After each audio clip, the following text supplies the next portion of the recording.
বাংলাদেশে বসে কিছু কিছু ভাই বোনেরা যারা ধর্মকে পুঁজি করে জিহাদের নাম দিয়েছেন, মানে ইসরায়েলের পণ্য বয়কট করতে হবে, ওকে ফাইন, বাট বাংলাদেশের অর্থনীতির ক্ষতি করে, এই যেমন বাটা শোরুম, কেএফসি ইত্যাদি ইত্যাদি যারা ভাঙচুর করেছেন ইসরায়েলি প্রোডাক্ট মনে করে, শুধু ভাঙচুর করেছেন এতেই ক্ষান্ত হননি, সেটা আবার লুটতরাজও করেছেন, লুটপাট করেছেন, ঠিক আছে?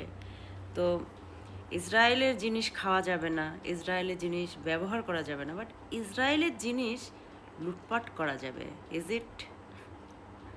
এইসব না করে জায়নামাজে বসে আল্লাহর দরবারে কান্নায় নুয়ে পড়েন। আল্লাহ যদি কান্না শুনে অন্তত ওদের ওপর রহম করে, আমাদের ধর্মীয় ভাই বোনদেরকে যেন রহম করে, কারণ এই বিপদ থেকে একমাত্র আল্লাহ রাব্বুল আলামিন ফিলিস্তিনবাসীকে, গাজাবাসীকে রক্ষা করতে পারবে। আপনারা আমার হাতের কাজ না।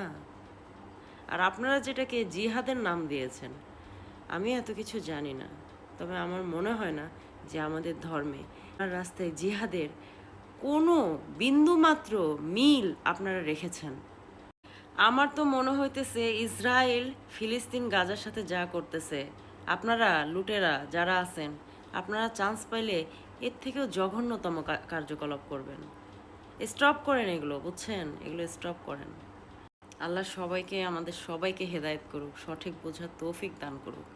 আর আল্লাহ ফিলিস্তিনবাসীকে, গাজাবাসীকে হেফাজত করুক, রক্ষা করুক।